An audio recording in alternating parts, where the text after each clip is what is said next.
السلام علیکم دوستانو، جوړ یاست؟ په خیر یاست؟ خیریت دی؟ نن د لکپاس په مکان ولاړ یو. دغه وروره ګار د ډریوران خواران غریبانان د ډریورانو موږ وینې همدرده یو.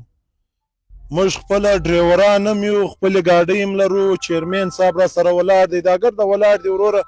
چمن والا ګرده خلک تنګ کړي دي، ګرده خلک یې تنګ کړي دي. چیرمین صاحب څه پکې وایي وروره؟ دا خلکو ته څه وایي؟ اعوذ بالله من الشیطان الرجیم، بسم الله الرحمن الرحیم. یو پلا خو تاسو ډیر شکریا چې تاسو مونږ د غم باندې رالی.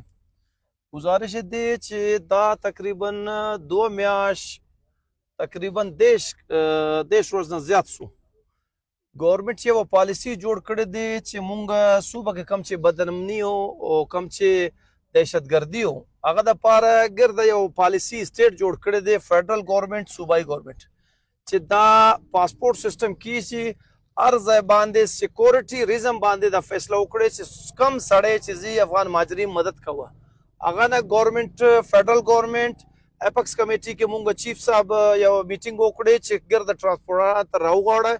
بیا به مونږ نه هیلپ راوغوښتل. مونږ ټرک مزدا والا دا کسان دي، بس والا ما واستول، زه ټینکر خپل چیرمین یم هغه ما واستول. گورنمنٹ غا هیلپ کړی دی ځای نه چې ولاړې افغان مهاجرین غا ګرده سامان هم ویوړل او ګرده مونږ حکومت بلوچستان خدمت یې وکړي.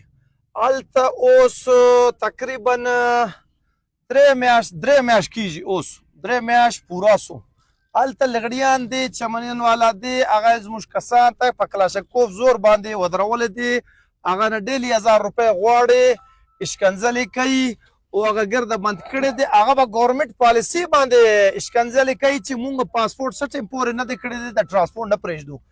یو پلا خو زه دا ووایم ګرده خپل کسان ته چې مونږ څه قصور دی. مونږ که هغه کې کم چې ګاډیان ولاړ دی، هغه کې به ګرده قومو دی، 35 قومو دی، هغه کې پنجابیان دی، پښتو دی، سندي دی، بلوچان دی، نو ګرده ګاډي ته یرغمل کړی دی او هلته ودرولې دي. کله ډوله ریاست حکومت بلوچستان ته ګرده ته چیلنج کوي.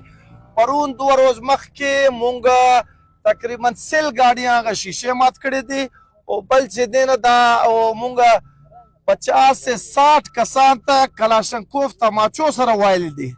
نو هغه ګرده ته چیلنج کړی دی چې دنیا راسي او پورا فیسبوک کې کم چې دا لغړیان دی حکومت وقت گورنمنٹ بلوچستان ته اف سی ګرده دنیا ته چیلنج کوي چې مونږ ته سبا کوي دا ګاډیان به نه پرېږدو چې څوک چې زوراوري وکړي زه ډي سي آفس اور ورکو، دا ګاډیان به اور ورکو او اف سی کم چې هلته سیکټر دی هغه ته اور ورکو.